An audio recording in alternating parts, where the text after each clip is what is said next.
Hello, my name is Marcus. I'm the compiler of a collection of therapy quotes entitled 1001 Windmills of the Mind, a collection of quotes taken from what's often called the psychodynamic or the psychoanalytic perspective, which long ago, as I understand it, was called philosophical medicine, because this perspective seeks to heal the inner child. It seeks to heal the effects, or transmute, or transfigure, or transvalue the effects of our memories. We don't change the past, but we're changing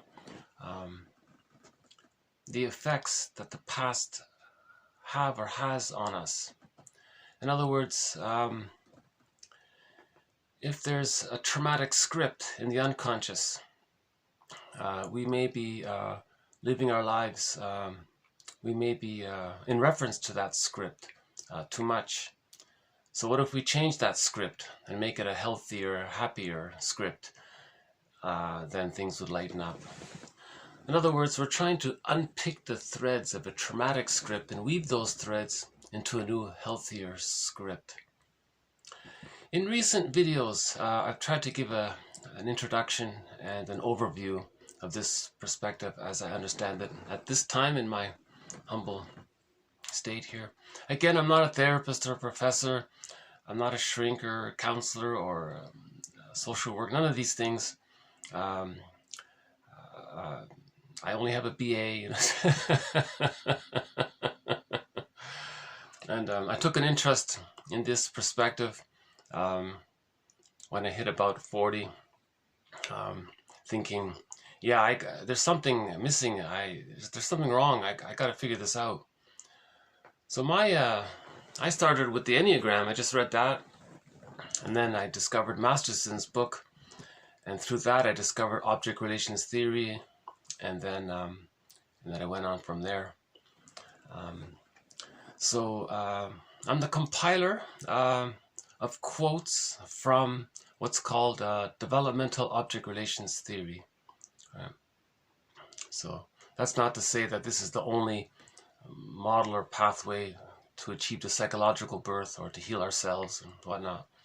But it's the one I came across thanks mainly to Masterson. That book, it's called The Search for the Real Self. That one kind of got me started in this perspective. Masterson synthesizes the works of William Fairbairn, Melanie Klein, and Margaret Mahler. And he makes it easy to understand. I thought, oh my God, yeah, okay, I get it now. So I appreciate his clarity and his ability to remove the jargon or simplify the jargon. So this project, 1001 Windmills of the Mind, the mentors, so to speak, of this collection of quotes is Masterson, right? And the other three just mentioned, Mahler, Klein, and Fairbairn, plus the work of Edmund Bergler and Karen Horney. And Robert Bly sort of makes a guest appearance now and then. And we have some excellent quotes from other psychoanalytic authors like Ogden and Solani and Guntrip and a few others. And yeah, we have okay. So so this perspective again. The main idea is that if there's any kind of if the child has an insecure attachment style with the parent, he's frozen in his development. It's called arrested development or a fixation at a certain stage of his development. Right? So he's stuck there. So this perspective helps to loosen that up so that we can resume development, right?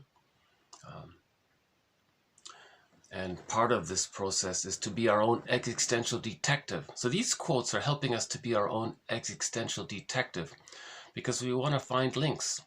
With trauma, things get fragmented. So we want to link things up again. Right? So for example, to recognize the link between some recurring, repetitive, dysfunctional habit, when it began in childhood, when it started, and we're repeating it over and over again like Sisyphus. When did it begin? And then to see it live in the here and now with your friend or something, right? And to make those kind of observations and links. So we have to be our own existential detective. And part of this is recognizing that we create mirrors for us to see our behavior. Our repetition compulsion is like a mirror. Blaming someone, that's projection. Projection is the means of bringing repressed material to consciousness. So projection is like a mirror. Prejudice is confession. It's like a mirror for what we're denying in ourselves. So if something's too painful, we say it belongs outward. That's called projection. That way we don't have our attention inward where it's too painful, if we get our mind outward. But that's like a mirror to see what's inward. So that's the attempt to bring the unconscious to conscious. So projection is an attempt to bring the unconscious to consciousness. So part of being our own existential detective is to recognize defense mechanisms or maneuvers of the mind. How a baby or a child or a person uses maneuvers of the mind to deal with anxiety. So we have a thread on each of the major defense mechanisms, like projection, projective identification, splitting, a key one, the moral defense, another key one, identification with the aggressor, another key one, rationalization. Actually, in this batch of quotes, we have a couple of quotes on rationalization. So we'll add a couple of quotes to our thread on rationalization in this video. We have the psychodynamics of emotional eating, the body bears the burden, and over 30 threads. And the idea is to take these 30 threads and to weave a basket. Once we have woven that basket, we find an egg. Okay. So I'm basing this on the poet. He said, psychoanalysis is always looking for an egg in a basket that's been lost or that's missing. So we're trying to create this missing basket so we can find the egg. Robert Bly's metaphor is that when we heal the splits, forgive the parents, recognize them as ordinary people, then we get the key out from under mother's pillow, and then we get the golden ball back. There are many ways of sort of saying it. I won't elaborate on it here. In the introduction to recent videos, I've tried to give an extended overview of this project. But another one is that these quotes are helping us to be our own metaphorical fisher person. So in myths and fairy tales, the ocean is symbolized as a lake or an ocean. So if you bring something up from the ocean, a fish from the ocean, that's like bringing something that you don't know about yourself back into consciousness. So the goal is to make the unconscious conscious, right? Okay, so let's see how we doing here. Okay. Yeah, we haven't seen the fox in a long time. It's about minus 15 today, I think. With the wind chill factor, I think it's minus 25 or something like that. But,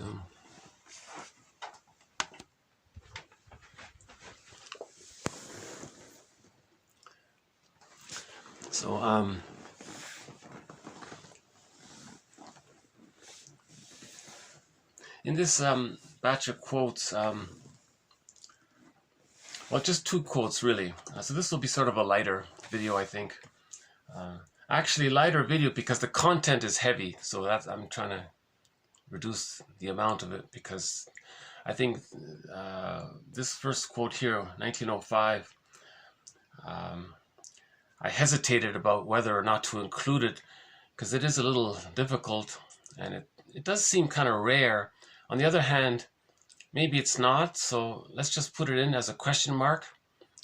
So this TQ 1905, so therapy quote 1905, talks about a very difficult relationship between the father and the son. We have one, so one of our threads in this series is the Lias complex.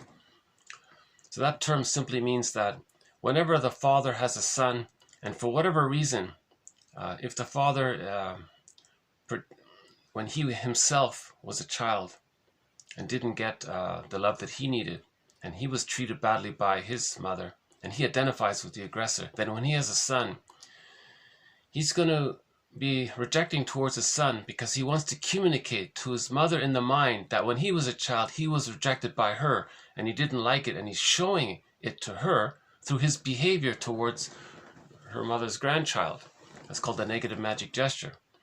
Okay, so if for whatever, so in recent videos we talked about the Jocasta style of mothering.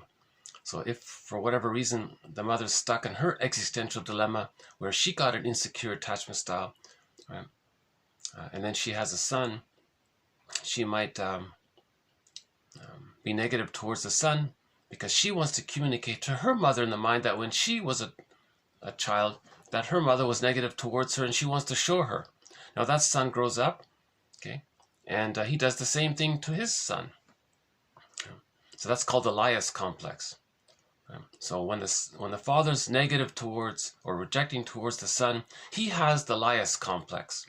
So we're going to add one quote to this lias complex. Oh yeah, and the other variation with the Jocasta mother, or the Jocasta style of mothering, is if sometimes the mother rejects the child in a different kind of way. When she has the son, she may say, at last, she now has someone who's going to mirror her and be a symbiotic object for her, to comfort her and be a teddy bear for her and to be reliably available for her and to always be there for her. So she parentifies the baby, in effect turning the baby into a parent for her. That's called childhood parentification. So in that process, the son loses his true self. So he's angry by that. So either way, right, whether the mother is just directly negative towards the son because she wants to communicate to her mother in the mind that her mother was negative towards her and she wants to show her through her behavior. Okay, so that's called the negative magic gesture. Or she just has the son and thinks, at last someone's going to comfort me, she's going to say, right? And then she manipulates it to arrange it to get the child to be fused and dependent on her, because that allows her to regard the son as what's called a self-object, or like a teddy bear, someone who's there to meet her symbiotic needs, to be seen by the child, to be given consideration and respect by the child, because when she was a child herself, she didn't get it. Now she's going to get it through the child. So what she didn't get from her mother, she wants to get through her son or child, right? So either way, now that son growing up, he felt he's angry at his mother by that. Understandably so, right? Let's give the son some understanding here. Now, when he grows up, and if let's say he has a son, if he doesn't heal this, if he doesn't go on the second journey at some point, if he doesn't heal this, and he has a son, he may unconsciously feel, wait a minute, when he was a child himself, he was rejected in one of those two ways just mentioned. So he may be in some way rejecting towards the son. So he's going to be rejecting towards the son because he wants to communicate to his mother in the mind, look, mother in the mind, through my behavior, I'm going to show you what you did to me. When I was a child, you rejected me. Well, now I have a child, I'm going to show you what you did to me. I'm going to demonstrate it through my behavior. Okay? Now, so this is one theory around intergenerational trauma. Nobody's healing. Everyone's just trying to show up the parent. Right? So the theory is, if the child has a trauma like that, he's angry and he wants to show up the parent. How does he show up the parent? How does he express his anger towards his parent? So he tries to show up the parent by expressing his anger towards the parent. And the way to express the anger towards his parent is by imitating her and doing to the child what was done to them, to show everyone what was done to him. It's as if he's saying, look, world, you see how this negative behavior? Well, why do I have this negative? Where did I learn it? Well, I learned it from my mother, kind of thing. I'm showing you what my mother taught me. But he's really trying to say it to his mother in the mind. But the mother in the mind is just a memory, so he's talking to a ghost. This ghost is not going to fly out of his mind, enter into his mother's body, get her to understand her mistake or her dilemma, recognize it, and have a huge aha. And really, did she do that? Pick up the phone and apologize and things start to heal. That's not going to happen. Nor are they going to travel back in a time machine to change the past and travel back and have a better outcome. It can't be done. But this repetitive behavior is like a mirror So the psyche is getting the person to do these kinds of things, like negative magic gesture, like intergenerational trauma. This is like a mirror for the person to see what their childhood was like. Someone at some point has to pause and reflect and go on the second journey, pick up the golden feather. Right? Most parents couldn't do it, you see. So somebody's got to heal themselves, right? So that when they have children, they can provide a secure attachment style. If they still have a chip on their shoulder from their parents, that's going to get unconsciously replayed or somehow transmitted to the children, and the children are going to do their best to please their parents and make up for what their parents didn't get. That's called failed empathy. No child can be the parent for the parents, so they lose their true self. They're going to be angry by that, and that anger is going to come out when they have children. Hence the intergenerational trauma. So that's one understanding or one theory around intergenerational trauma, or one aspect that it can take. So this is the Lias complex, okay? This is more of an extreme version. I'm sorry about that. If you don't want to hear it, just skip it and jump to 1906. I'm not really all that comfortable reading this quote, but and overall I would say these quotes in this collection are on the mild side. There's nothing too extreme, there's nothing too, it's in the middle. It's in the middle between general self-help quotes and the more heavy stuff that the shrinks talk about.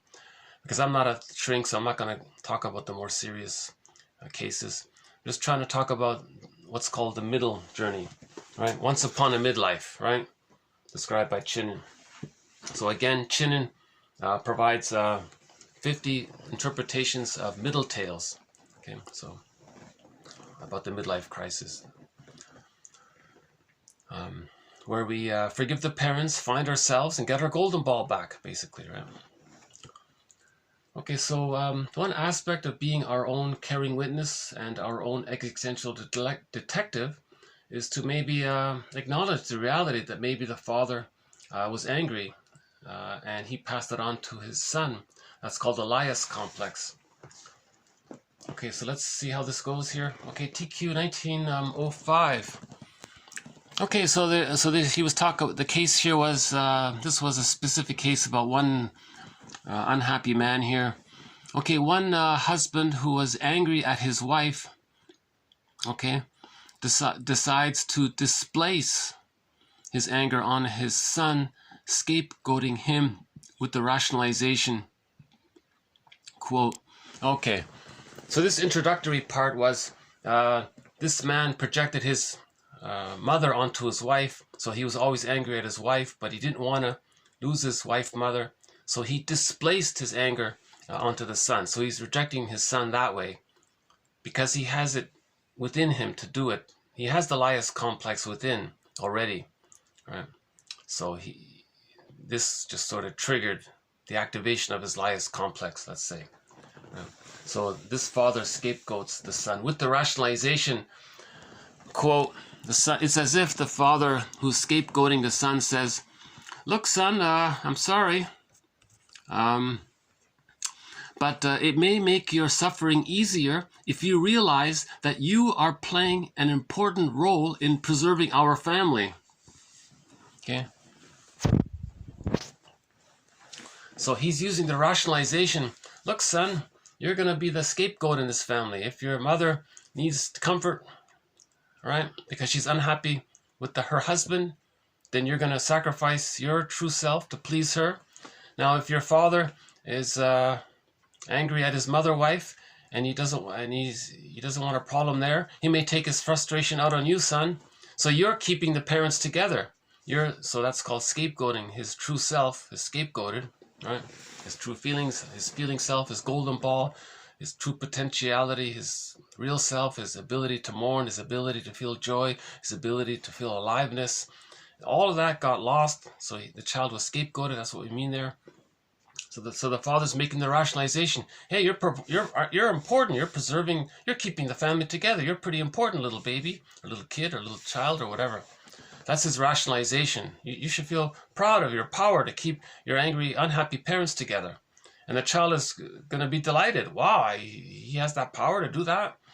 And he's able to keep his parents together. So he'll accept that. So the father feeling that it's okay for him to dump, so to speak, on his son, and the mother's doing the same thing. They're using a rationalization.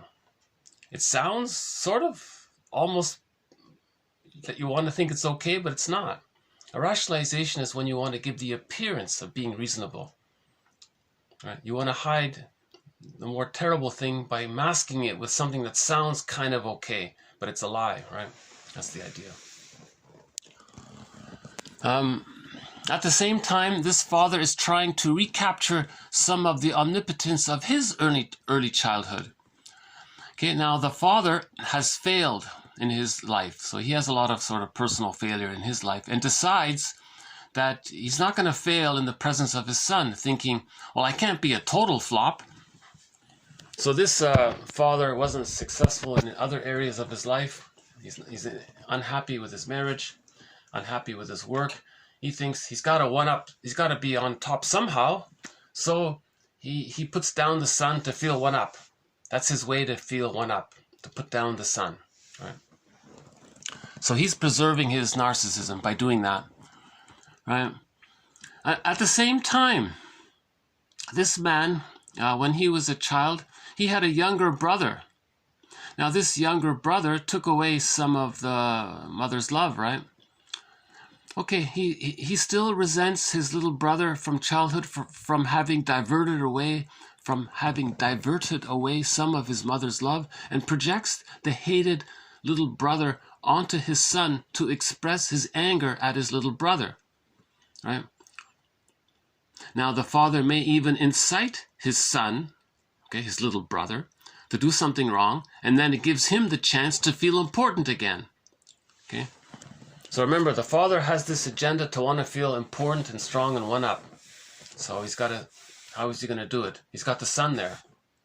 Well, he can project his hatred for his younger brother, that's still in his unconscious, and he wants to express his anger at his younger brother. So he projects that image, his fantasy, onto the son. That gives him a chance to be angry at his son, to feel one-up again. So he's doing... So he's really scapegoating the poor son, right? Isn't he? And he may even coax the son to do something wrong to give him the chance to do that. You see? So the father will coax the son, taunt the son, tease the son in a cruel way to force the son or to get the son somehow to make a mistake. Then he can say, aha, now he has a chance to punish the son. Now he feels important and strong. But what he really did was he wants to express his anger at his younger brother. He wants to express his anger at his... He wants to divert his anger at his mother wife onto the son. Okay, so he's doing quite a few things there, isn't he? Okay, so he coaxed the son. So it would be very easy for a father to push the son's buttons and to punish them, and I think the father exploits his position. That's called that's called irrational authority, right? The son can't trust the father as a rational authority, right? So irrational authority, Fromm says it's the misuse of his power. So he misuses his power. He's corrupt. He's a corrupt father, put it that way. And then the son gets angry. But so that's called projective identification, coaxing the son to act out and do something wrong so that he can have the chance to one-up him, so he can feel important. Okay, that's projective identification. Okay, Dorothy Baruch, I think she was a big author back in her day, in the 60s or something. I'm not sure about her too much. Quote, she says, "It is startling to observe to what degree parents coerce children to behavior that is improper." Okay, so in the family systems therapy, if the son is naughty and all that, the therapist sees the whole family. He doesn't treat the son. He treats the parents. Then the son calms down. The son is the symptom. the son acting out, doing these awful things, that's the symptom. The cause is the unhappy marriage. So when the therapist helped the couple to be happy, the son calmed down. In one quote we had from Maggie Scarf, she said that her client, the child, said her interpretation of the child's behavior was, it's as if the child was saying to his parents, to his mother, look, mother, you're unhappy in your marriage. I'll help you out here. I'll do naughty things, and that'll distract you from your problems with your husband there. And you'll focus on me, and that'll get your attention off it. And that'll keep you guys together. So he thought he was saving the marriage by being naughty to distract his mother's attention that way. Right? So the son was actually so he was scapegoating himself voluntarily, it seems, to keep the parents together. He somehow intuited that he could keep his parents together if he was troublesome, and not try to keep the parents together by keeping the mother's mind off her unhappy marriage, right? That kind of thing. And there were other examples of how children how an unhappy child is the symptom of an unhappy marriage. Right? Yeah, so that's one of her points there. I think this point was popular in the 80s, apparently, this idea about family systems theory, family systems therapy. If you cure the parents, the child calms down, right? So now the parents may erroneously believe that it's okay to permit children to act out to their parents' covert satisfaction. So when the parents get the children to be naughty and all that, they cloak it. So they take secret delight that the child is doing naughty things because they're expressing the parents' anger for them. So the child is expressing the parents' anger. So he's scapegoated that way. So he's in trouble and he's expressed. But the parents take secret delight in seeing the child act out their anger for them. Right? So the child picked up that the parents are angry. The child does aggressive things. The parents takes covert delight. Now how to hide that? Enter rationalization. So they'll make a rationalization. They'll cloak it by saying, oh, it's not so bad if kids express themselves. He's just expressing themselves. He's young. He'll grow out of it. That sounds reasonable, and that's what cloaks the true motive. So rationalization is what's said in order to cloak the true motive. Okay, now the child, at the same time he's being scapegoated, he may cooperate with all of this because this may be a way for him to get attention. Okay, so the child's cooperation may also represent a mode of attention seeking on the part of a much neglected and rejected child who has reached the deep unconscious conclusion that it is better to have negative or a painful relationship with his parents than none at all. Okay, so that makes sense. The child would rather have frustrating parents than no parents. So he goes along with this agenda. That's what he's saying here.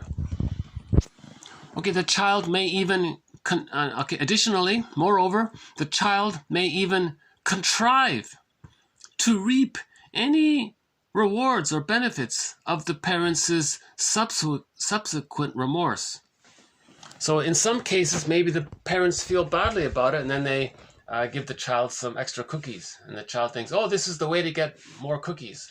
Right? If he knows that they're going to feel guilty afterwards, maybe he'll go along with it for the reward. So he may even think that way. So the child is really desperate for love if he's going to go along with that, right? Ideally, the child would have strong psychic boundaries and say, look, parents, see a therapist. Don't dump your problems on me. Don't scapegoat me. Run to the nearest therapist. Right? I can't be your therapist. I can't act out and distract for you and hold your negative emotions and keep it. It's too much for the little child. Ideally, the child would say, whoa, you two guys, run to the therapist. Fix your marriage. It's too much on me. I can't do all this. I can't be your therapist or parent for both. I can't heal you two. I'm only 5 years old or so whatever. Just you guys, right? So ideally, so that's what burglar would say. Run to the nearest therapist. Okay.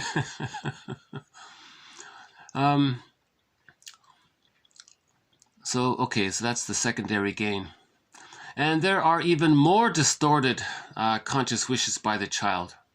For example, one child confessed to me, so I think he was a child shrink or something, this author here, right? Okay, so one child confessed to me that he had hoped his father would hurt himself in the process of hurting him. He hated his own father, that he was prepared to provoke him, to punish him for this end.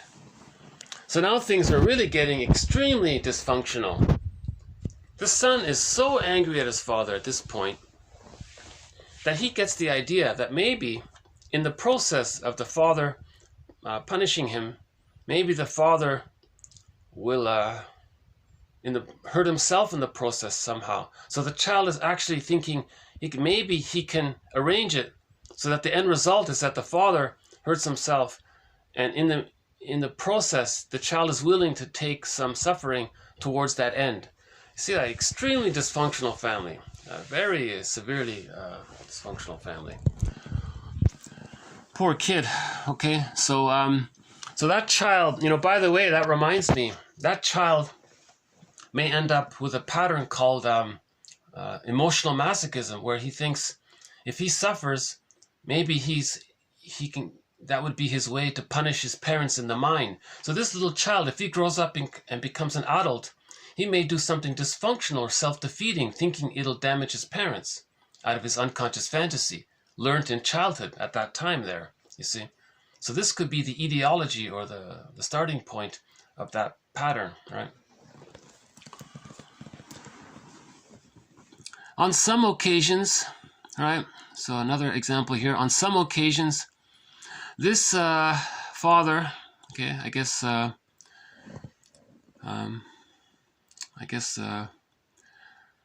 don't know what to describe, this Lias father, right? Okay, so this father adopting the Lias style of parenting, let's say, okay?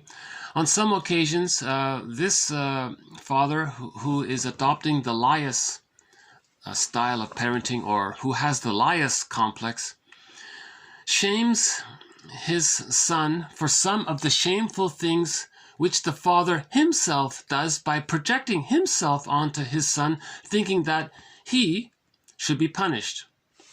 Okay?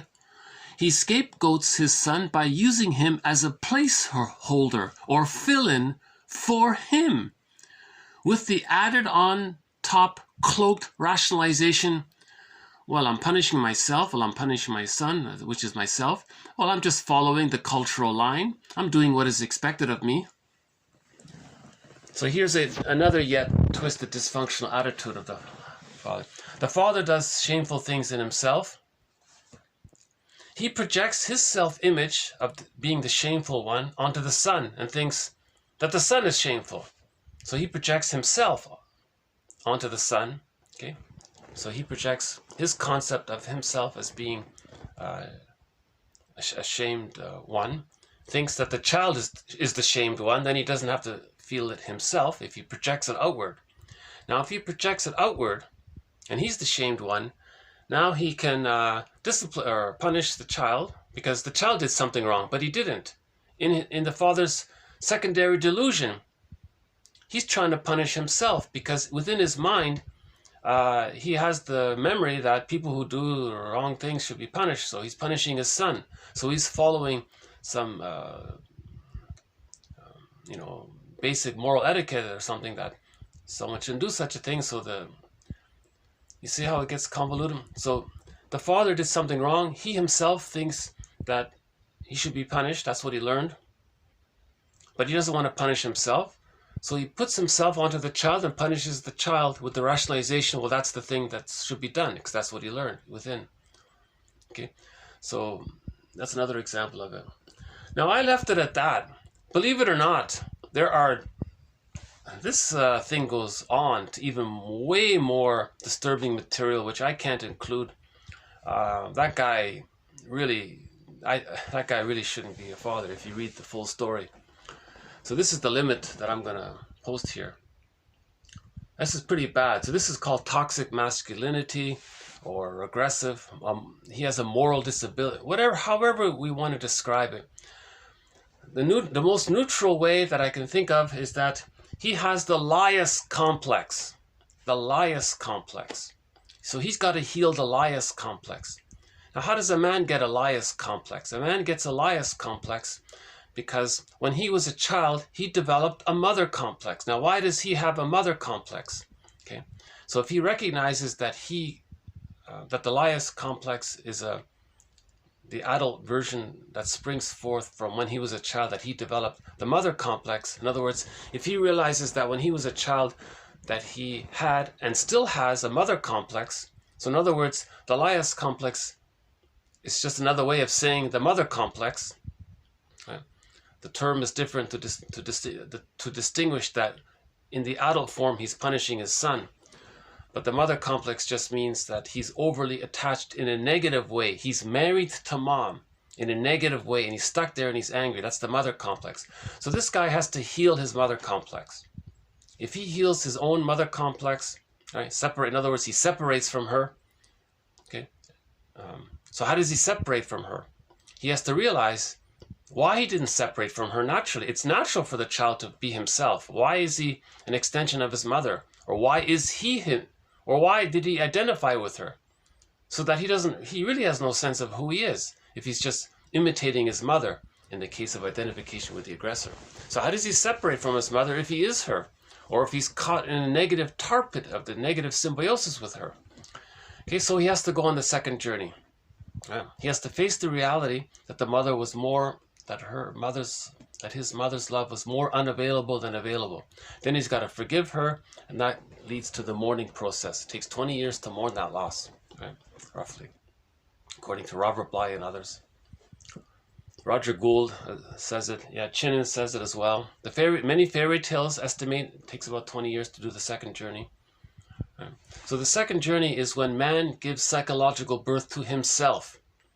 If he got it naturally at the age of 3 with a secure attachment style, he's in good shape, right? He's creative. His relationships, his marriage becomes like fine wine. He's productive. When he's old, he's an elder, serving, contributing. That's natural development. I'm okay, you're okay. If he doesn't get that I'm okay, you're okay at the age of 3, he's got to find it for himself. That's called the second journey, or the hero's journey. And so this guy here in the quote here really needs to go on the second journey here. Right? So this entire project is about the second journey. Right? So that I'm using Chinen's phrase. He calls the hero's journey the second journey of midlife. And then we have the story of Orestes. Right? Orestes was very angry at his mother. So that story is a symbol or a metaphor to describe that the child has to admit that he's really angry at the mother and stop worshiping her and putting her on a pedestal and claiming that she's the world's greatest mom. Right? He's got to have an honest assessment, an honest audit of his childhood, of his relationship with the mother. That, number one, she managed to love the child partially. She did her best. Number two, had she been loved herself, she would have been more loving. If she could have, right? If she had it to give, she would have given it. So you have to give her credit for that. She would have if she could have, right? Then you accept the reality that she was unavailable and that she was caught in her dilemma. It hurts and you're angry, but you understand it. So you got to bring the two sides together. That's called holding the tension of the opposites. If you can bring the two sides together and not split them, but put them together and hold it, right? That's called whole object relations. You get the key, then you get the golden ball, right?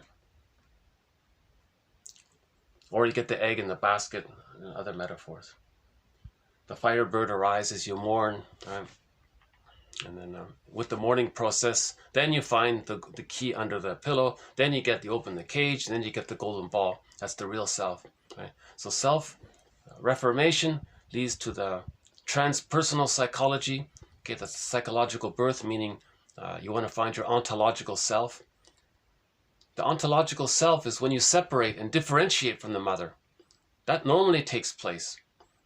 But if the mother's too painful in childhood, the child doesn't can't do it. The condition is the child needs love to do it. The child needs mother's love to differentiate from her. So if he doesn't get mother's love to differentiate from her, what he does is he stays loyal to her, waiting for the love so that he can leave her. But he's in a catch-22. He needs mother's love to leave her, but he's not getting it. So he's waiting for it, but he's not getting it. So he's in a catch-22. The story of Orestes is, he says, enough with this. I can't wait anymore. So he goes further. He says to his mother, like, I'm angry. I didn't like what you did. I'm angry. And she'll deny it and shame that, you know what, you're denying it. You're not aware of it. I'm telling you, I was very hurtful what you did. And then there'll be a conflict there. And he's got to hold himself, as now he's facing the persecutory anxiety, because the mother will use guilt trips on him. I gave you life, I did this for you. And then she'll start crying and, oh, okay, I'm sorry. So she'll hook him back in. So we have that joke. Mothers know how to push their sons' buttons because, hey, she sewed them on. So she'll use guilt trips and push the buttons of the child.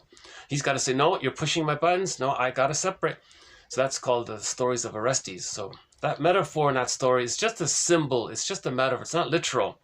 Myths and fairy tales are true on the inside.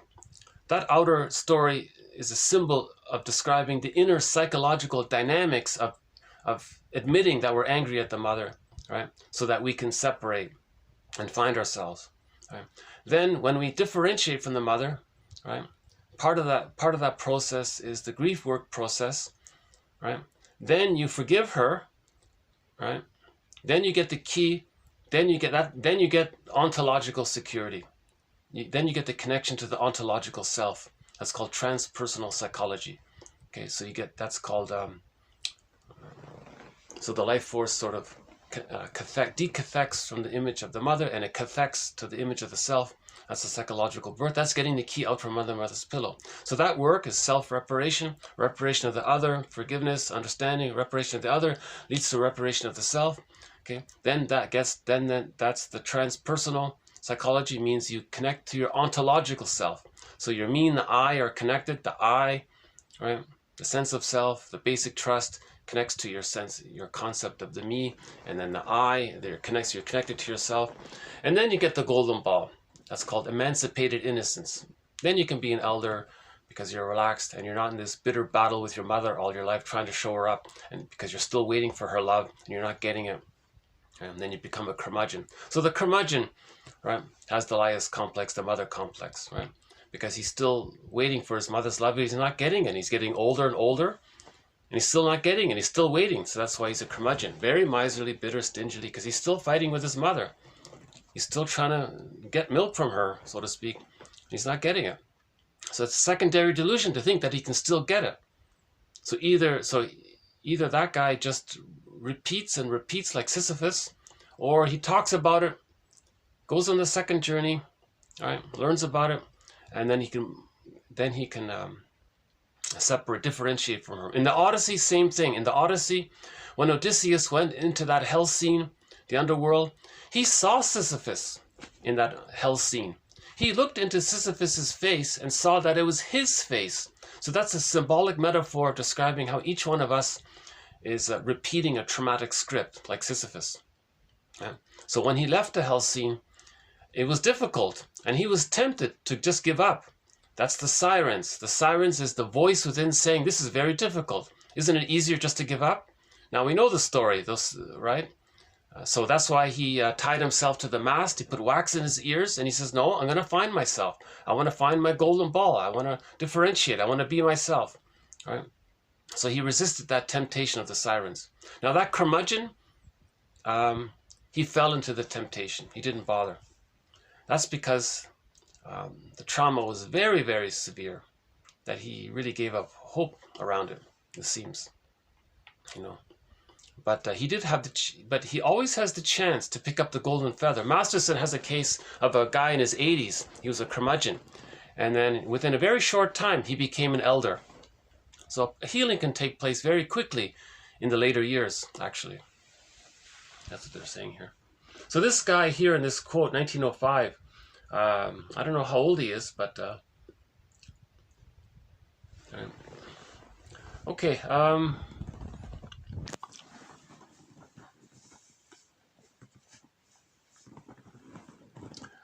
yeah. Okay, so that's anything else? I guess I'll just leave it at that. So again, mothers are there to meet the needs of the child, not the other way around. If it is the other way around, we're calling that the Jocasta style of mothering. Now, if it's a daughter and she's stuck, not getting her symbiotic needs met, or she didn't enter into the symbiotic fusion with the mother, or she's trapped in a negative symbiosis with the mother, then we say that she has the Electra complex. If it's a boy, in this series, we're just simply saying he has the mother complex. Now, if that guy grows up, he has a son, then he has the Laius complex. Now, if that daughter with the Electra complex, if she grows up and doesn't heal, then she has the Jocasta complex. You see? So someone's got to heal these complexes. Okay? And it's like a labyrinth in the unconscious, that bag we drag behind us. So everything we don't know about ourselves, one metaphor is that it's this bag we drag behind us. And it's like a labyrinth in there. We've got to be our own detective, and we've got to be, in there. And we have the 30 threads, to get us to the other end, kind of thing. So we have to face our own inner labyrinth. Everybody has a labyrinth, right? Meaning everybody has an unconscious. Right? And everybody's responsible. Well, that's the theory. Okay, so Erich Fromm says, man's main task is to give psychological birth to himself if he didn't get it naturally by the age of 3. Okay, so next is Erich Fromm. I only have 2 quotes from him. I don't include his work in this series. He speaks in general terms. He's over idealistic. Almost everything he says is just sort of common sense. We know it already. Yes, we all agree. And then what? He says, well, let's just use our imagination. Let's just be creative. So he wants to humanize things and promote self-development and promote healing. And he's just saying, let's focus on these things. Let's not get too caught up in the temptation towards, instant gratification all the time and ignoring your true feelings. So he's just trying to, he's saying very general things, I think. So I don't really include many of his quotes. But I recently came across a little audio clip of him. And I thought, well, maybe I can include a few of his quotes. When he talks about psychology, I'll talk about. When he talks about other things, I think he's. I think it's you're preaching to the choir, so to speak. Yes. People should adopt more. People should adopt more spirituality into their lives, or more healing into their lives, and people can make more I statements and focus on mutuality and be more humanistic. So he's just basically saying, come on everyone, let's just be more human with each other. Let's just find our humanity. So let's study psychology and philosophy and art. He's just saying, let's do that. That's all he's saying. Let's just look into how we can become more human. That's all he's saying, right? It's very simple, actually. But this was the quote we played last time about the body bears the burden. So I'll just play it again here. This is from an interview. Man is not a thing. So that sort of summarizes Erich Fromm's message. Man is not a thing, right? Let's focus on how men are people, right? Oh, this was about the body bears the burden one. And that unconsciously, in the neurotic symptom, the person is acting out a desire or a craving which consciously he's not aware of. So that the neurotic symptom is a kind of disguised form of expressing the unconscious wish, but blended with those defenses against the unconscious wish, which then, in their combination, form the symptom.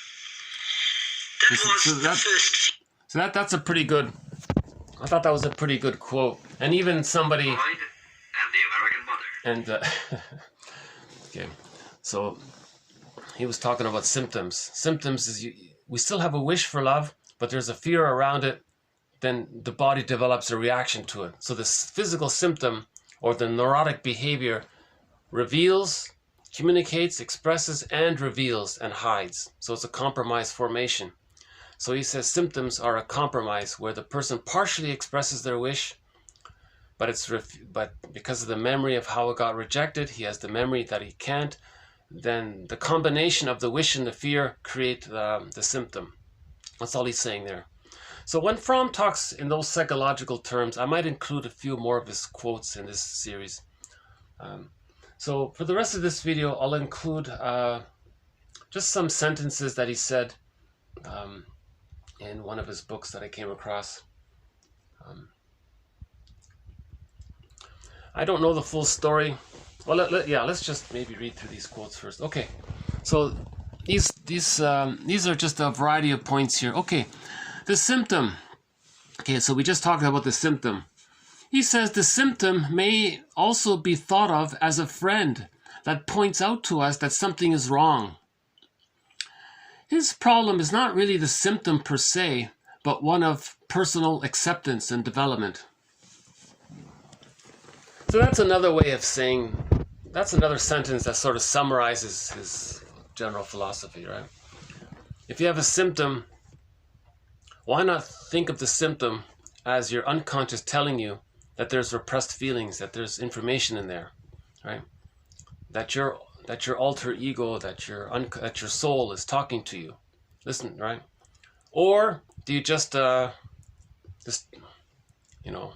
take an aspirin and forget it? So he's saying, so he's discouraging the latter. He's saying the more we move towards that mentality, we'll just take an aspirin and forget about it. The more we atomize ourselves, the more we dehumanize ourselves, he says. So that's why the series was called Man is Not a Thing. So if you have a feeling, well, pause. What are you feeling? Okay, start with the sensation. Okay, there's a sensation. Okay, then you can read Sarno's books. Sarno makes it very clear. If you read John E. Sarno, he says that the physical symptom, whatever it is, 99% of the cases, right, it's because there's unconscious painful memories from childhood. There's mental pain, emotional pain, psychic pain from childhood is still there. And the symptom is explaining it, and it's trying to communicate it to you. So look that way. Look inward that way. That's all he's saying. That's it. There's nothing else really. Okay, this jargon about parataxic distortion, he also makes reference to this. So transference, okay, sometimes we get tired of using this phrase transference. So one guy named Sullivan, he decided to call it parataxic distortion. So if I can refer you to either the last video, maybe 2 videos ago, it starts with the word transference. The first word in the video there is transference, and there's the German word for it. So can I refer you to that video about what transference is? How we transfer the childhood scene into the present, where we bring the past into the present to see if we can get a better outcome for the past, but it can't be done. So we're transferring, so we're projecting. That's called parataxic distortion, distorting your perceptions. So projection is involved, coaxing others is involved to play roles, so the person can preserve their narcissism, because when he was a child, he had that narcissism, and that's all he has, and he still has that, and he wants to preserve it. So he's got a one down other to preserve his narcissism, and he's angry at his mother, so he's going to be negative towards others to communicate to his mother that when he was a child, his mother was negative towards him. So a lot of this is called transference, right? So sometimes to make it sound, to just give us a break, we use the phrase parataxic distortion. That's not bad, right? Okay, all children are born with original faith. Faith that their mother will be there for them. Okay? And we have a quote from a couple of authors who say that when the baby's born, they have this innate expectation that the breast is going to be there. They just automatically search for the breast and think it's going to be there. They have this innate knowledge that when they're biologically born, they're going to suckle or something. The breast is going to be there. So they have the faith in that way. That's original faith. Right? And if he doesn't get it, then he thinks he's bad, right? All right. All children are born with original faith that their mother or the breast will be there for them. The breast mother, the mother, and the nurturing and the milking and the feeding and the safety and the extended womb. So put it this way, humans come out too early, babies need an extended womb. Babies have faith that they'll be given this extended womb. This extended womb is from 4 to 5 months. Okay, that's called the stage of symbiosis. Yeah. So the symbiosis continues. The baby was in a symbiotic, metaphorical symbiotic state with his mother. After birth, he's still in that womb-like symbiotic mind where he's completely dependent on his mother. That's called social symbiosis. So the social aspect, because now it's interrelationship between the mother and the child, so that's why they call it social symbiosis. So the child needs social symbiosis, and the child has faith that he'll get that.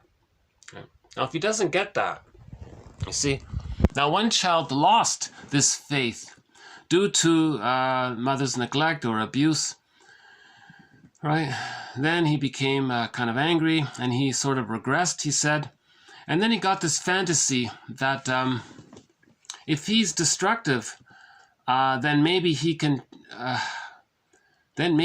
digest things. Then maybe he can get food. He's desperate for food. He wants to take in mother's love, but he's not getting it. So he may grow up with some kind of fantasy. So the baby might. I'm not fully sure how he came to this, but the theory is the baby wants to take in. If he's not taking in properly, or it's too painful or damaging, later on he wants to take in something good, but he can't. So he's desperate, he's angry. So maybe he has the fantasy that if things out there are like food, if he breaks it up or something, if he breaks his toys, then it's easier to take it in somehow. This is all an unconscious fantasy. So he projects his unconscious need for mother's soothing administrations and milk and all that. So he needs the food from his mother. He's not getting it. So he has his toys. He breaks his toys. Maybe he thinks if the toys are broken, it's easier to eat it. You know, when you chew your food, it's easier to take it in. Maybe he's thinking that way. Maybe his teeth came in. Maybe he thinks he can take it in that way. So that's why he's breaking his toys and damaging his toys, because he's trying to say, look, mother in the mind, you see how I'm damaging my toys? Well, I'm trying to show you that I'm actually trying to eat and take in food. And it's as if I'm doing this like theatrical performance. I'm not going to literally eat the broken toys, but I want to show you that symbolically I would if I could, but I can't. But I got to show you somehow that you didn't feed me properly. So that person may grow up in a kind of a thinking that way. That's a question mark. I leave that one as a question mark. He continues. This very same child, when he's an adult, he thinks that when he uses the word emotional freedom, he means the freedom to be destructive, the freedom to communicate his anger towards his mother, which preserves his narcissistic omnipotence. So narcissistic omnipotence or infantile megalomania or primary narcissism or taking refuge in the grandiose part self, all of this is there up until the age of 18 months. If the child loses his true self, what does he have left? He only has that biological part of him called the grandiose part self. Right? So later on, when he uses the word freedom, what he means is he wants to take refuge in his grandiose part self. He wants to rationalize or create situations or act out that allows him to feel in that one-up thing, one-up position, because he lost his true self. Okay, so the unloved child loses his true self. All he has left is the grandiose part self. The grandiose part self, okay, thinking it's all about him, right, is fused with the mother, the omnipotent other. The mother's so powerful and grand. So that's yesterday's video. So he thinks he's so important and it's all about him. So that's the narcissistic, infantile narcissism. So he may rationalize his behavior with saying, well, isn't freedom important? That sounds reasonable. Yeah, emotional freedom is important. But what he's trying to mask or not tell you is that his secret agenda is to preserve his primary narcissism. That's what he's saying here.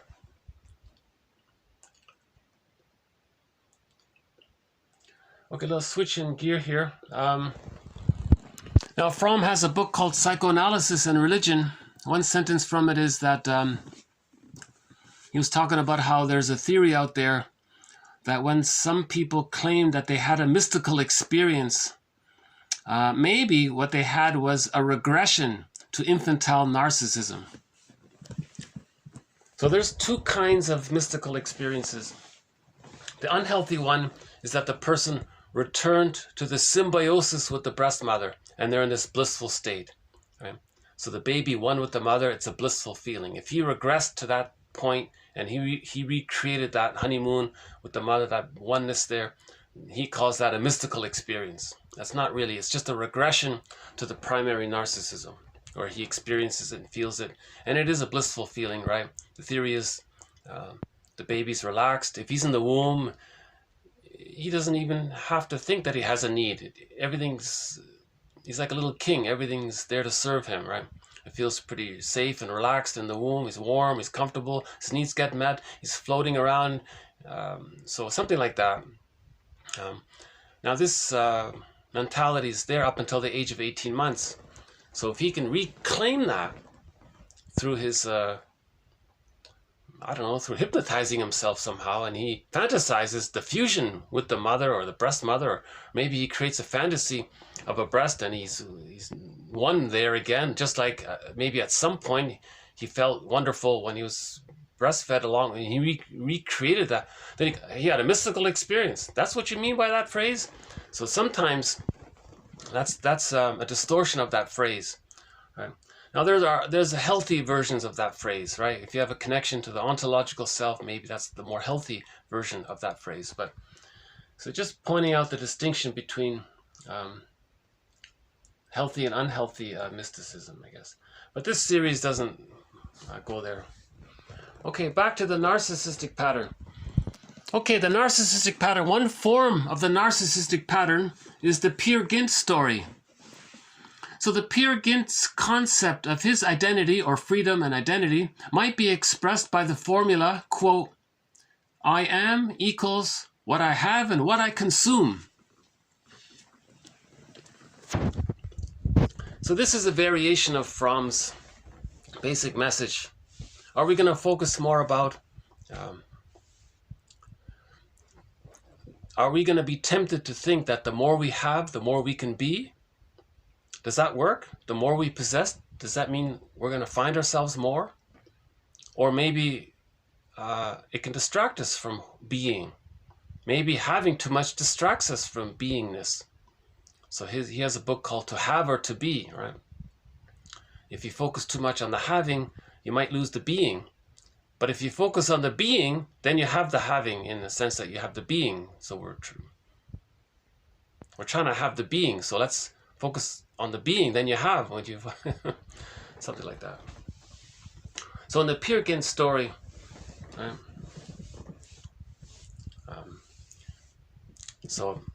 The Peer Gynt story was he went on these escapades, wanting to be rich and ambitious. He didn't care about others. He was selfish. He ignored his feelings. So Solvig was disassociated from him in the fantasy, right? And so he was basically a Don Juan, a playboy, a womanizer. Didn't care about others. Very selfish, greedy. So he was very greedy. He was a troll. They called him a troll. In that story, greed is being a troll. And he once even wanted to be the troll king, even, you know.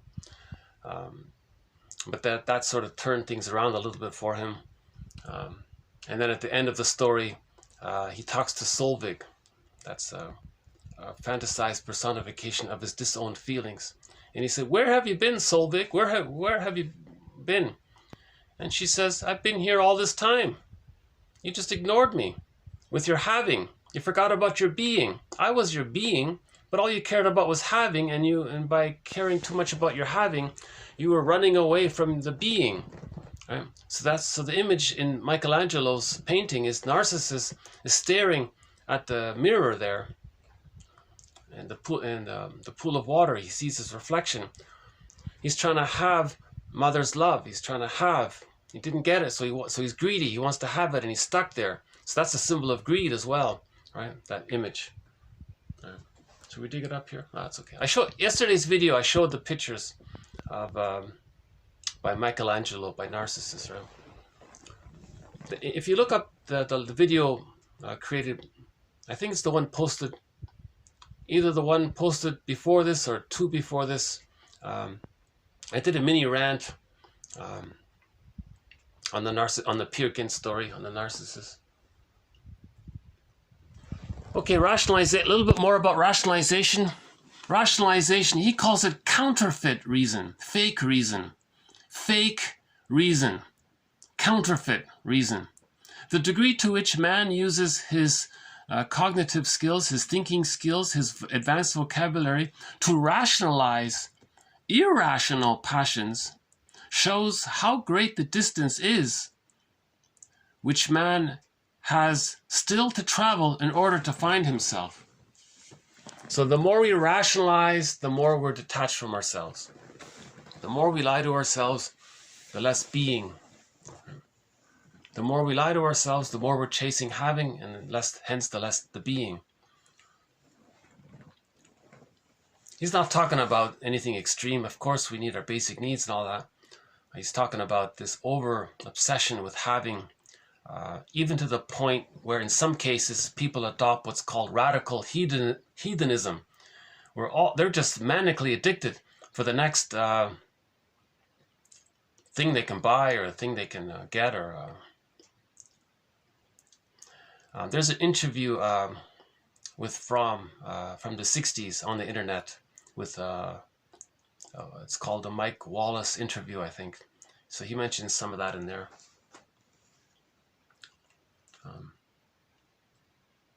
And he clarifies some confusing. Actually, that's not a bad interview because I think he clarifies some confusing jargon, right? He's not saying anything radical or surprising.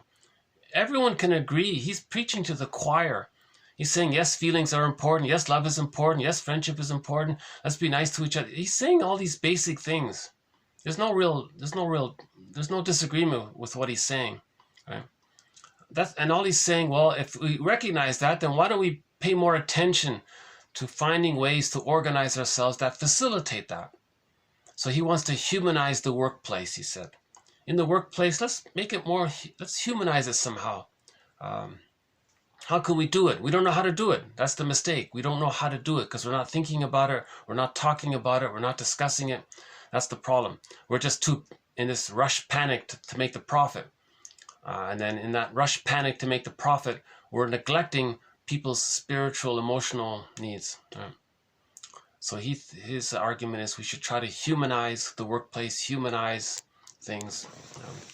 So no argument there, but how? That's the kind of thing.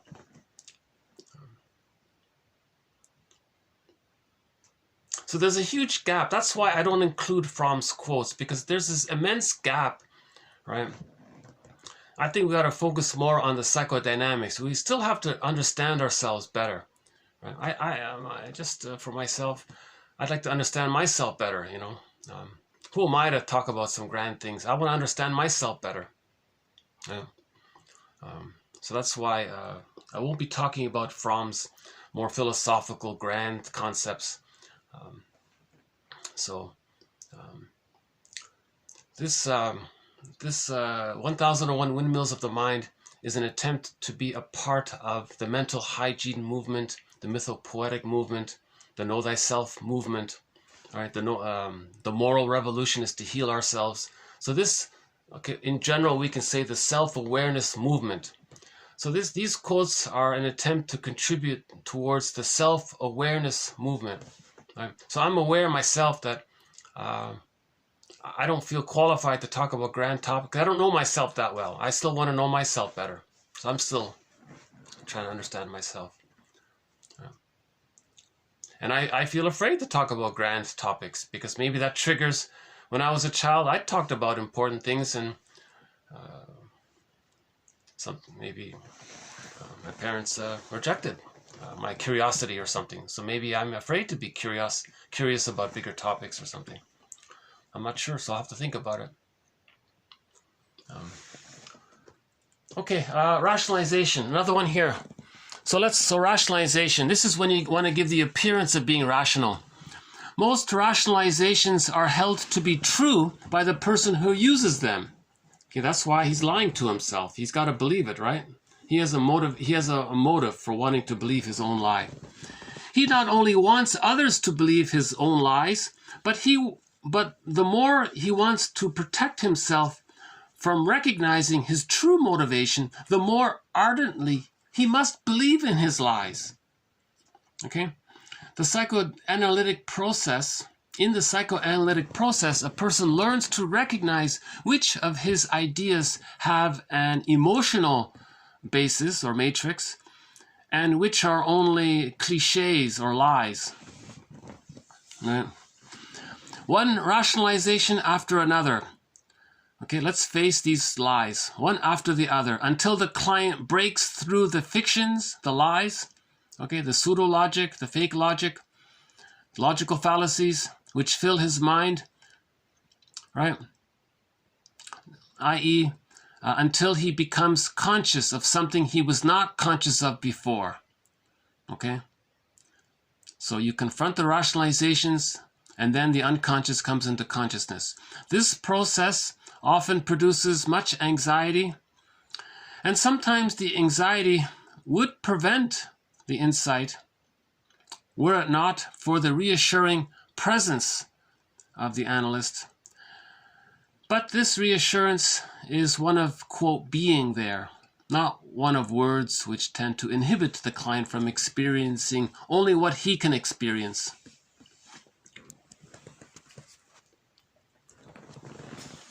So the jargon for this is, Masterson talks about this. It's a confusing jargon, so Robert Bly says, forgive psychology for its jargon, just forgive it. The jargon for this is confronting the client's rationalizations. Bergler is big on this. You want to confront the client's rationalizations. All that means, all that fancy word means is, not fancy, all that confusing word means is that you want to ask the guy why. You know, you have this benefit and you have this going for you. Why would you sabotage it for some battle with your mother in the mind that you can't win? You're not going to win this battle with this phantom. Why are you still repeating it? So you just want to confront, or why do you say that? Like, what benefit do you get by thinking that? Really? Is that true? Does this remind you of anything? Does something come up for you as you're telling me this? And then you free associate. Oh yeah, that reminds me of something else. Now, if you feel safe, then things can come up. That's the psychoanalytic process, right? The mourning process. We must approach the unconscious in humility. Okay. So that bag we drag behind us, the stranger within, the second self, the secret self, the shadow soul, the one who walks with us, who's not like us, but who is us. Someone's living my life and I know nothing about him. Darrow calls it the skeleton. And in his metaphor, you want to welcome the skeleton at the fireplace, give him the best seat, who has a right to be, treat him as an honored guest who has a right to be, and you're humble. This skeleton, okay, that's the personification of what you don't know about yourself, your alter ego. He's there to teach you that there is a conquest of the self, that healing can take place. So you want to be humble. You want to be humble to all of this, what you don't know about yourself. Right. That's why it's always disappointing if somebody's trying to be vulnerable and the other person shames it or puts them down for it or something. And he was trying to get in touch with his feelings, and then the person got triggered because it reminded him of when he was a child and he had feelings of what happened to him. So when he squelches the other person's attempt to get in touch with his feelings, he's trying to say to his mother in the mind, look, mother in the mind, you see how that other person was trying to be vulnerable and express his feelings? And see how I shamed him? Well, when I was a child, you shamed me, and I'm showing you how you shamed me through my behavior, by my imitating you. So I found this substitute safe other. he was being vulnerable. Okay, I shamed him because I want to show you that that's what you did to me when I was a baby. I was vulnerable and you shamed me, and I'm showing you. It's called a negative magic gesture. So if he is acting in a negative way towards other people's vulnerability, that's a mirror for the person to see that he's angry at his mother and he's trying to show her up. He's trying to show her up by imitating her, right? At the same time, he's trying to communicate to her by saying, look, mother in the mind, you see how I'm negative towards this safe person who's trying to heal? Well, when I was a child, I wanted to be healed and safe and healthy, and you rejected me. Well, I'm going to say rejecting things to other people, right? To show you what you did to me, to show you how I didn't like it. So I'm imitating you. I'm showing you up. I'm showing the world what you did to me. So that's called a negative magic gesture. That's a mirror for the person to see what their childhood was like. Then they can go, aha, I'm doing to others what my mother did to me. Oh. So now he can stop with this unrealistic appraisal of his mother and search for an honest appraisal of that, do an honest audit. So this second journey is about the honest audit. Once upon a midlife, it's about helping us to do an honest audit, kind of thing. Okay, we'll just do one more here.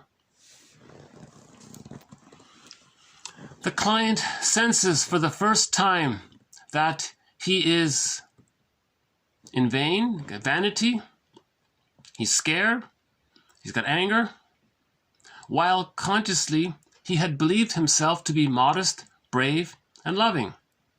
Okay, so that's the two sides, right? Consciously, his false self, he thought he was so great, but that was a mask for, in reality, underneath, he's got primary narcissism, he's scared, and he's angry.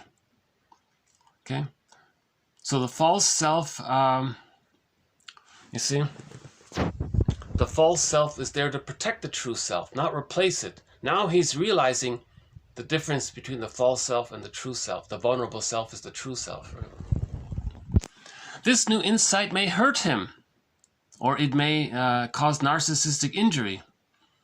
He'll be shocked at this, that his life was just acting out his babyhood narcissism all the time. This may upset him because now he doesn't know who he is. But it opens a door, okay? It permits him to stop projecting onto others what he represses in himself. Okay, so he's going to own his projections. He's going to proceed with that. And by doing so, he's going to experience a cast of characters within. Okay. Then he's going to get more deeply in touch with his feelings, his humanity, the universal man. Okay. Now he's going to repress less because he's going to accept more. He's emotionally freer. Now he has a less of a need to project, a less of a need to cerebrate, to rationalize and lie. Then he gets in touch with his ontological self. Then he may experience how the Buddha nature is in all of us.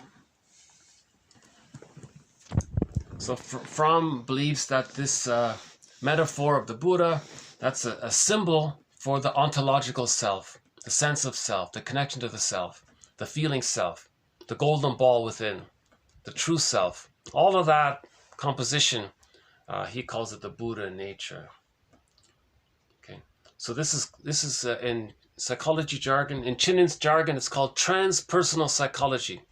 You want to move beyond the hero, he said. You want to move beyond the narcissism. Okay, so it's Beyond the Hero. That's the name of his book, Beyond the Hero. And for women, it's called Beyond the Princess. But the title of the book is called Waking the World. But it's Beyond the Princess for women. For men, it's Beyond the Hero. So again, Chinin has 4 books. Beyond the Princess for women, called Waking the World. Beyond the Hero for men, called that, Beyond the Hero.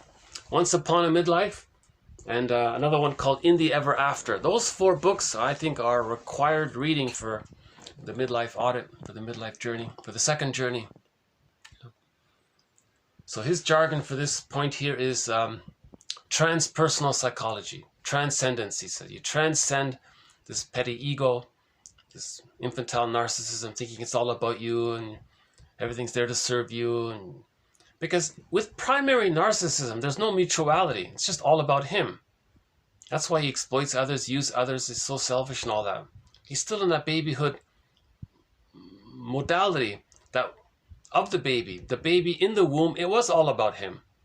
Up until the age of 18 months, it is all about him. In particular for the first 5 months in the extended womb. And then from beginning at 5 months, he begins the slow process of differentiating the I, the not I, the separation between he and his mother as being two people. Not the prior thought that the mother is an extension of him, that the mother is just there to serve him.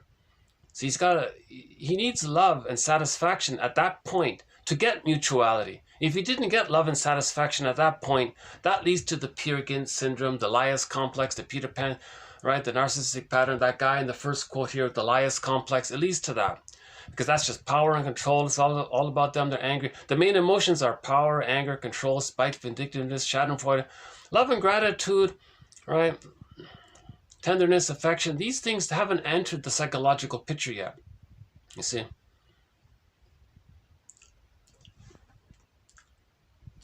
Okay, so how are we doing out here?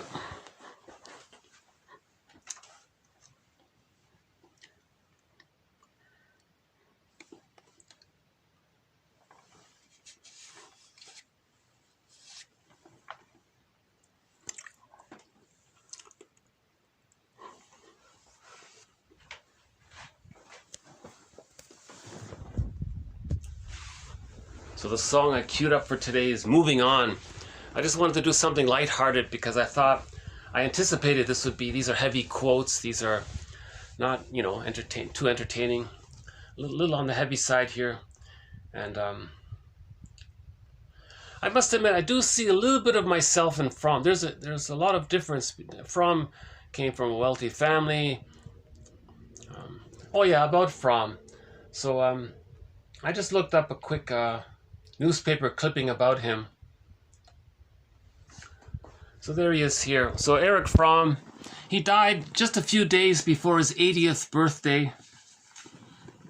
All right, so it says here, Erich Fromm, 79, one of the most prominent psychoanalysts, died in his home there, Switzerland.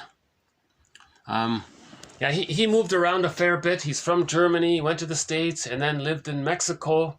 And then at the end there, he moved to Switzerland. Okay, Mr. Fromm, who won recognition as an author, teacher, and philosopher, hold on here. So his famous book is called The Art of Loving. Convinced that love was the solution to the problem of human existence, Mr. Fromm espoused the theme in his popular book, The Art of Loving. Writing that love is the only sane and satisfactory answer. Okay, that's it. That's his whole. You can summarize his dozen books with that one sentence, right? That's all he's saying. If we want to be sane, we got to look for this love. What is this love? Is it transference love? That's falling in love. Love, you don't fall. So one of his zingers is that. Why do we use that phrase, falling in love? You're passive, you're a victim, you fell down, you fell? Is that love? No, when you love, you might stand in love, you might walk in love, you might be in love, you might walk, it's active, you're standing in love, you're centered in love, you're walking in love. Now when you say fall in love, what's that? Okay, so he's trying to open up a discussion. If love is the answer, right? Then let's distinguish between transference love, where, again, with the transference, we're transferring our need for the good mother onto the wife, or right, and so on, for example. Or we're transferring our anger at the mother onto the partner to express to our mother in the mind how angry we are at them, and expecting the new person who reminds us of the parent to fix it, but they can't, or to make up for it. They'll try it, but they can't. But that's a negative magic gesture. If a person finds a partner that reminds them of one of their parents, and they're attracted, they say, oh, you're perfect, I like it. Now I'm going to get you to change. Right? So he's trying to master the original trauma with the parent through the substitute parent. It can't be done. That's called transference love. That's insane, right? So Bergler says neurotics are only capable of transference love, not love. So Fromm is saying, well, let's find this love. What is this love? Why is there only one word for love in the English language? All we have is just this one word for love, love. Well, what about transference love? Okay, that's something different, right? And so on.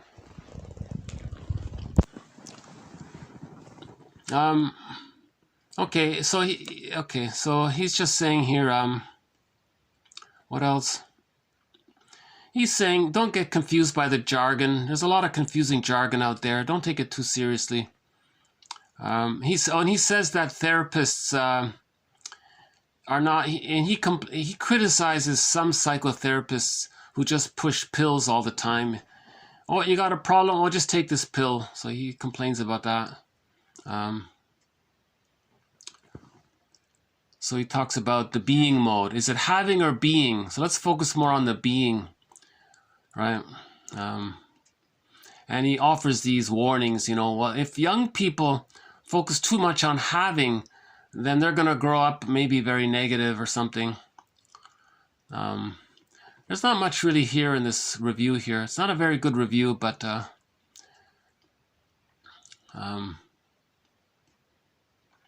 this thing about his wife there, honestly speaking, I think there should be a story about his wives. He had 3 wives.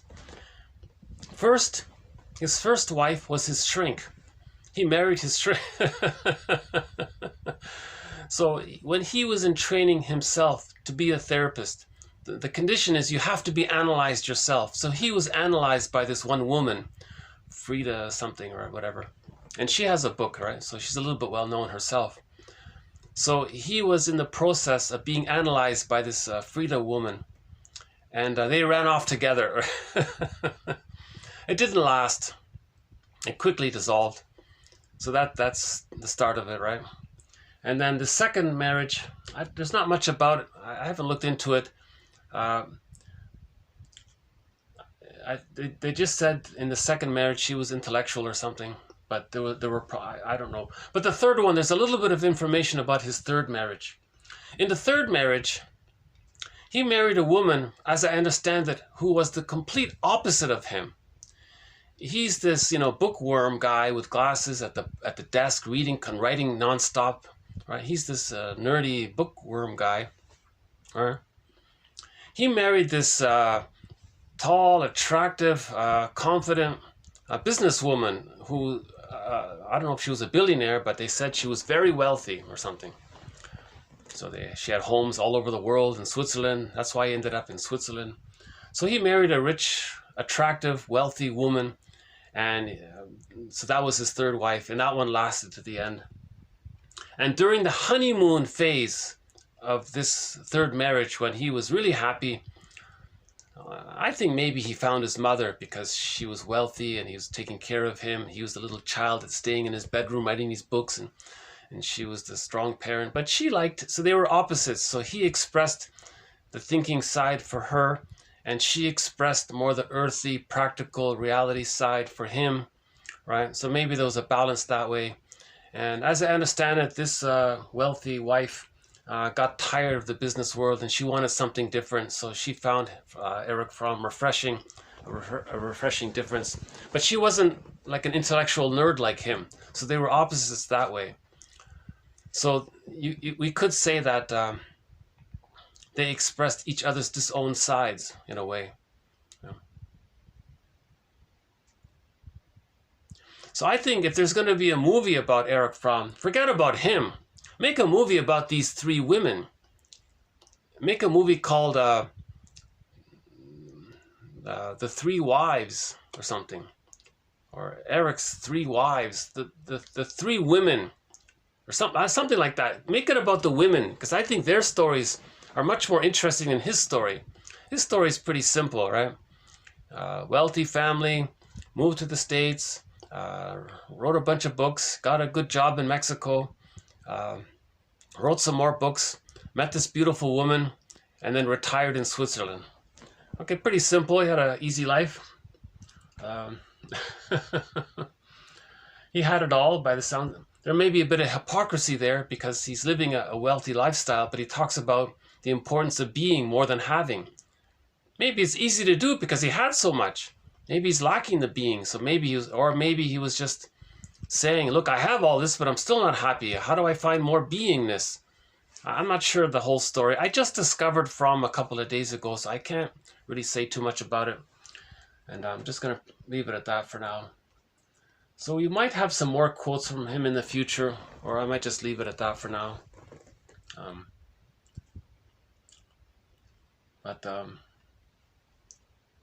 So let's move on. So this song here, like I said, I just want to have a light, easy song. So this one is from the band Triumph, a rock song called Moving On. I may be right or wrong, the story's in my song. It sure seems like we've come a long, long way. We've been through so many changes all along the way. Maybe that's the reason we're here today. So that's it. Just a lighthearted, simple song. We live our lives. We have our narratives.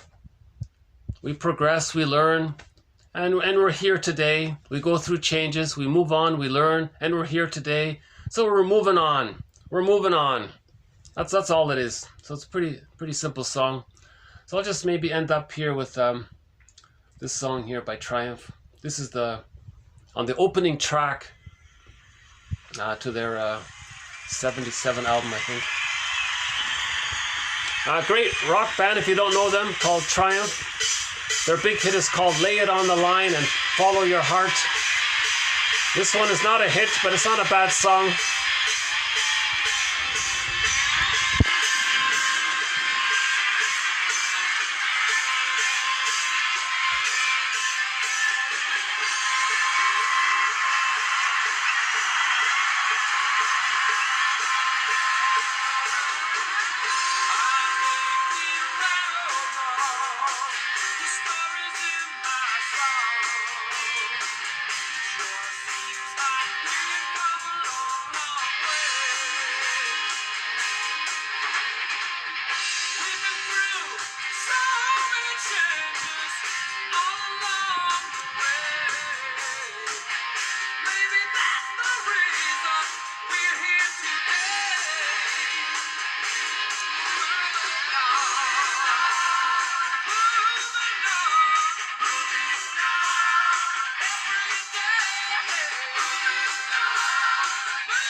Okay, so thanks very much. This has been TQ 1905 and 1906. We'll have more quotes on the Lias complex.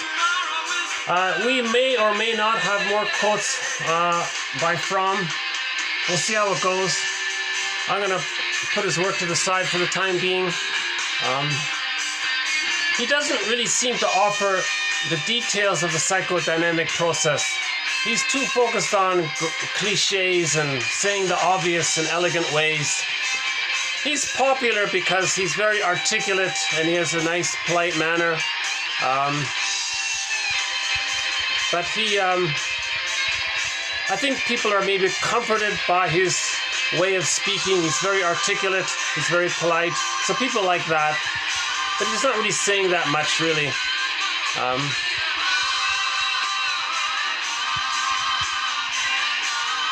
if I do come across some more sort of poignant quotes, I'll include it. But the important thing is we got to keep on moving on here. Not a bad song by Triumph. So far we've played Spellbound. That's a good song, Spellbound. Lay It on the Line and Follow Your Heart by Triumph. So this is our fourth song by Triumph here called Moving On.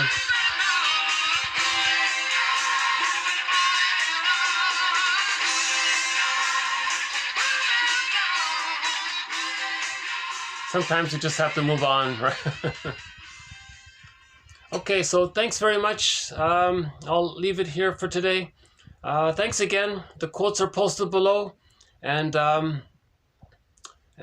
hope they have piqued your curiosity to look into the psychoanalytic perspective. And so the psychoanalytic perspective. Okay, so there's object relations theory and developmental theory, and the work of there's a lot of jargon. So just to clarify here, I don't have any quotes from, ironically, although he's the father of psychoanalysis, I don't have any quotes of his in this collection, mainly because I don't trust the English translations. He wrote in German, and the English translations, I think, are very conflicting and confusing. A lot of things were written as metaphors, and I think maybe the translators, for one reason or another, I don't think there's just too much confusion around what may have been said, what may have been said in metaphor, what he corrected later on. I think luckily a lot of people, and for the past 100 years, have sort of shuffled through all that. And we have some distillation, we have some little gems out of it. And I think object relations theory, the work of Margaret Mahler, right? Melanie Klein, Fairbairn, Masterson, Edmund Burglar, and Karen Horney in particular, I think those mentors, I think really have brought psychoanalysis to a more clear and understandable situation, right? The best introduction to psychoanalysis, in my opinion, I've mentioned this several times before, is this comic, Psychoanalysis. Okay, Tales of Inner Turmoil. People searching through peace of mind through psychoanalysis. So once again, back in 1955, as part of the mental hygiene movement, okay, the emotional hygiene movement, the spiritual hygiene movement, whatever you want to call it, the self-awareness movement, 4 issues were put out of this comic. Right? Now, 2 years ago, they saved it. They found these 4 issues and brought them together into this book. So this is the complete series. So this book represents the complete run, the complete series of psychoanalysis. There were only 4, you can see it there, only 4 issues, and they're all in this book. So this book, represents 12 therapy sessions. 3 therapy sessions with Ellen, 4 with Freddie, and 5 with Mark. So 12 therapy sessions in here. This is the best introduction to psychoanalysis. Okay, he talks about transference in here, dream interpretation, projection, repetition, compulsion. He talks about the womanizer, right? This guy, Mark here, he's the womanizer. He's like, actually, this quote here, 1905. Yeah, if you want to understand 1905, read the story about Mark. That describes it. So he's sort of the poster boy of toxic masculinity, right? But you understand how he became that way. How did he become so negative and hostile and rude and crude? And how did he become like that? What made him like that? Every baby's born innocent. How did he get warped so horribly like that? How did that happen? So you learn how it happened in this book. Okay, so we want to understand.